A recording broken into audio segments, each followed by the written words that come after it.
Hey everybody, I wanted to make a quick video about this Sony Trinitron that I managed to get myself for free off the Facebook Marketplace a few days ago. I couldn't find a lot of information about it either on the forums or the YouTube. Basically, this is the KV-36HS510 model. So it's the 36-inch HD CRT. I want to go over a few things that I've noticed in the past few days and what it was like moving this thing. The official Sony documentation lists this thing as 104 kilograms, 230 pounds, and the width from speaker to speaker is just over 1 meter. It's about 76 centimeters tall and 64 centimeters deep. So obviously, if you're planning on getting this thing, you're gonna need a large car. So if you're planning on getting this TV, obviously you're gonna need help and you're gonna need a large vehicle.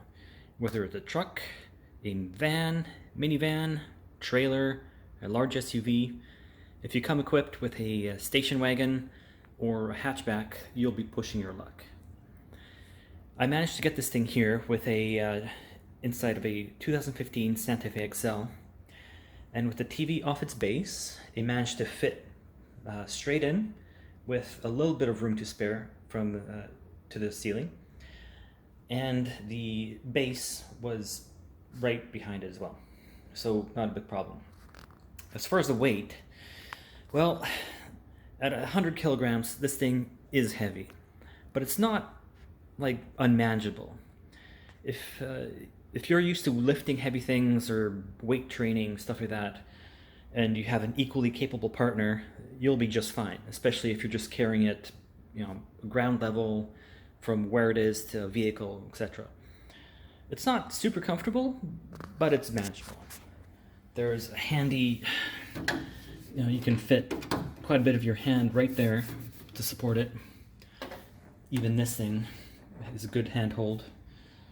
So that's okay. The worst part was actually getting this thing down the stairs, obviously. There's a narrow staircase that leads here and it's got a corner, so with a TV this size, it was actually a big pain to lower it down the stairs, get it around the corner. It just barely managed to fit through the door, but here it is. The next thing I wanted to bring up was image quality. As you can see, I have a Super Nintendo hooked up here using this video, and then a Wii using component cables right here at the back.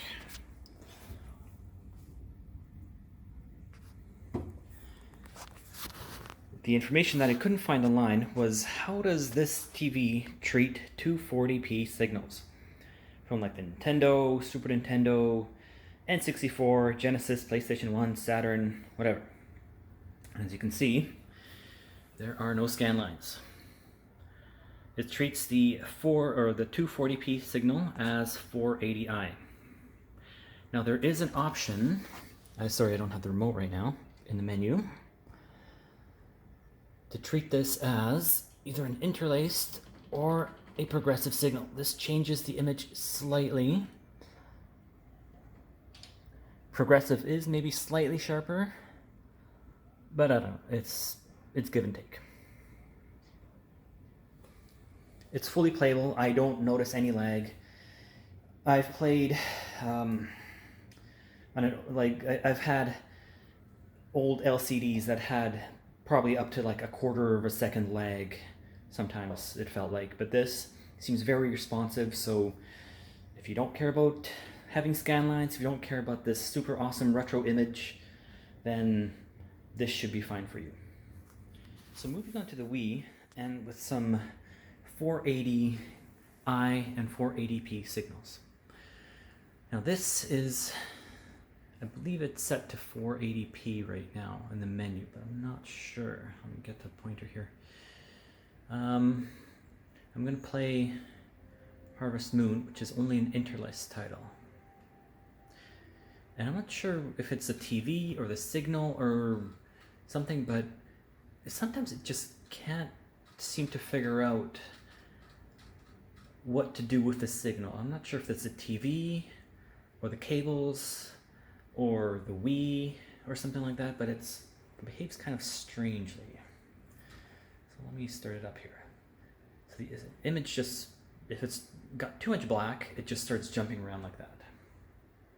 Right, so right now I can tell that the scan light, that the fields are off. I'm not sure why, because I started this earlier in the day and it looked fine. You can see that the fields seem to be messed up. I'm not sure if there's just something in the menu that I missed. But now if I go to the Wii menu, you can see it's like the tracking's off. It just can't figure out what to do. Right? But if I bring up, where's my pointer here? If I bring up enough color, enough of the image, it goes back to normal. I set it back to normal 4:3 mode, aspect ratio in the menu. And again, it can't quite hold it.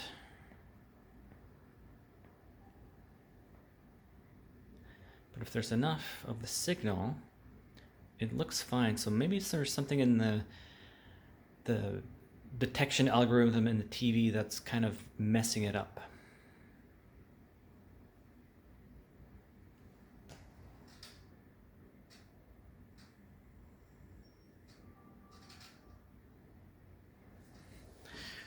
And there's the menu that you can use.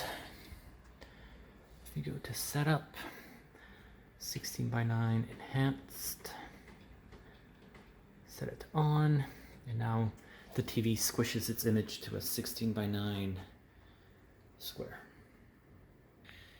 The next thing I want to say is about the sound quality. This TV has amazing sound. I was pleasantly surprised at how good this TV sounds. It honestly feels like I've got a sound system in this room here. Let me go to get out of this thing. Pop up the volume here. This feels like it's too loud for the time of night it is. Like I'm going to be waking up the neighbors already. It's probably hard to hear on the cell phone here, but it's impressive. Like I probably wouldn't need it much louder than this to enjoy most games and titles, to be honest. So A+ for sound, especially stock TV sound. It blows any LCD out of the water that I've used. I'm going to load up a Gamecube title. Arg.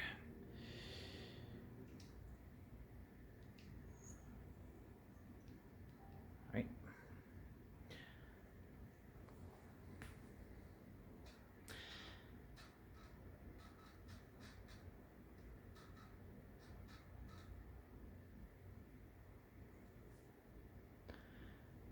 Strangely, the image is not jumping around like it once was.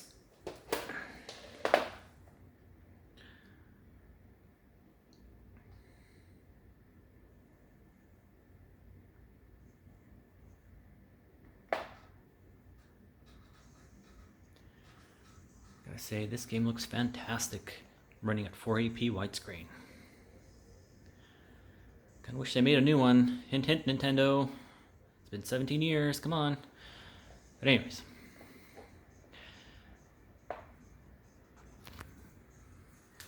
GameCube games, every game just seems to look fantastic on this TV. It's kind of why I was okay getting with the HD version of the Trinitron, because I knew that I have the Wii, the PlayStation 2, and I want to get an Xbox, the OG Xbox, which all at least run 480p. I think the Xbox can do 720p in some cases. I know the PlayStation 2 can do 1080i and Gran Turismo, which is really incredible. So I was okay with getting an HD TV for that. I was hoping that for these older consoles like the Super Nintendo, it would still have an okay image, and it does have an okay image.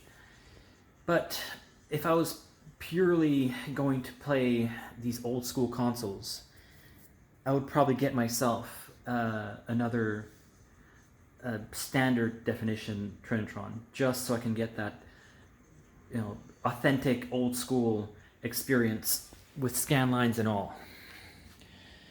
But that'll have to wait until another week or another month when my arms have healed from lifting this behemoth. There's a few of them floating around on Facebook Marketplace, 36-inch KV models, which are the standard definitions. I could probably fit another one here. I just have to convince someone to help me move it, because it's, like I said in the first part, it's doable, but it's rough. You're going to be sore for a few days after, especially if you haven't been doing any sort of strenuous exercises and stuff like that. So there you have it, the 36HS510. It works, especially if you're going to be consuming primarily 480 content, 480, 720p, 1080i. It doesn't do 1080 progressive. Yeah, it's a great TV. I'm glad I have it. It's definitely got some geometry issues, which I'm going to have to get the remote and fix. The image kind of starts in that corner, kind of bows up and goes down. It's not super noticeable, but it's there, especially for titles that have a lot of straight lines, basic geometry, stuff like that. Right.